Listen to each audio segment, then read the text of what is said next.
McDonald's is currently sitting on over $42 billion worth of land. That makes them one of the biggest landlords on the entire planet.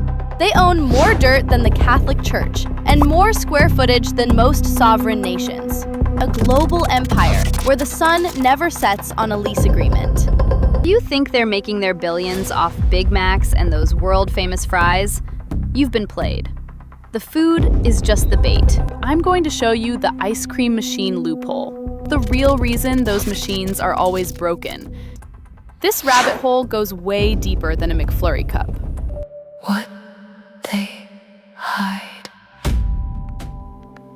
We've all been there.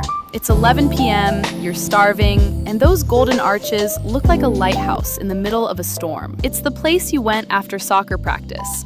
It's the place you grab a quick coffee on your morning commute because you know exactly what it's going to taste like every single time. For the everyday consumer, it's cheap, reliable fuel.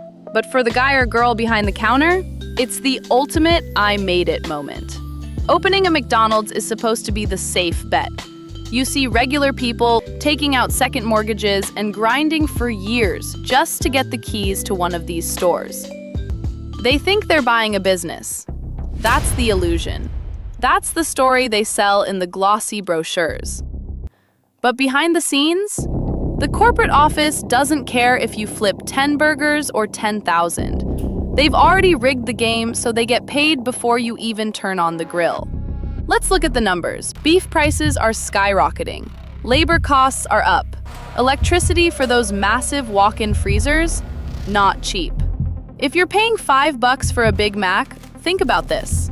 After you pay for the bun, the meat, the special sauce, the box it comes in, and the person who made it, there's almost nothing left. If McDonald's corporate was just a food company, they'd be sweating every time the price of lettuce moved a nickel. Their profit margins on a cheeseburger are razor thin. If you had to run a standalone restaurant with their overhead just selling food, you'd be bankrupt in a month.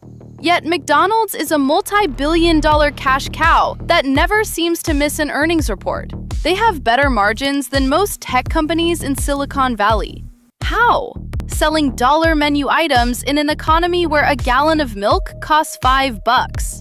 It's because they aren't playing the same game as Burger King or Wendy's. They discovered a glitch in the matrix decades ago, a way to separate the risk of the restaurant from the reward of the land.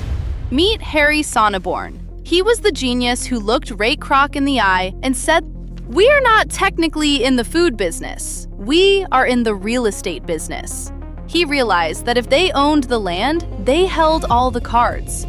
McDonald's corporate doesn't just sell you a franchise. They insist on buying the land and building the restaurant themselves. They use their massive credit rating to get cheap loans that a regular person like you or me could never dream of. Then they lease that building back to the franchisee. But this isn't normal rent you'd pay for a storefront. This is a master lease. The franchisee is legally forced to pay McDonald's corporate a massive base rent, plus about 12 to 15% of every single dollar that comes through the register. If you're a franchisee, you're essentially a tenant who also happens to flip burgers. Corporate gets their rent check whether you're profitable or not. They have zero skin in the game regarding your food costs. If beef prices double, you lose money, but corporate's rent check stays exactly the same. They aren't a burger shop. They're a high-yield real estate investment trust that uses hamburgers as a way to ensure their tenants can always pay the rent.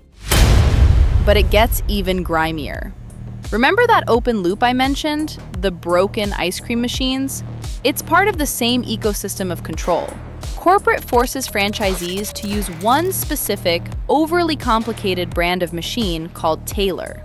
These machines have lockout codes that trigger for no reason, and only a Taylor-certified technician is allowed to fix them. It's like owning a car where you can't even check the oil without calling the manufacturer. When a small company called Kitsch invented a simple device to help franchisees fix their own machines, McDonald's corporate literally sent out a memo telling everyone it was dangerous and banned it. They even ended up in a massive lawsuit over it. They wanted to keep that repair revenue flowing to their preferred partners. It's a closed-loop system designed to squeeze the franchisee for maintenance fees. It's the same lock-in strategy they use with the real estate. And they aren't the only ones. Subway tried to copy this, but they let too many people open stores too close together, cannibalizing their own rent and crashing the system. Starbucks does it too, but they own the stores themselves to keep 100% of the equity and 100% of the control. How do you protect your wallet? If you're ever looking into franchising, you need to look at the property clause before the product clause. If you don't own the dirt, you don't own the business. You just bought yourself a high-stress job where your landlord is also your boss. If you think McDonald's rigging the real estate game is wild, you aren't ready for what TurboTax has been doing. They've spent millions lobbying the government to keep your taxes intentionally confusing, just so they can charge you to solve a problem that shouldn't exist. Click this video right here to see how they finesse the entire IRS and why the free version is actually a trap. You won't believe the numbers on this one. Click it now.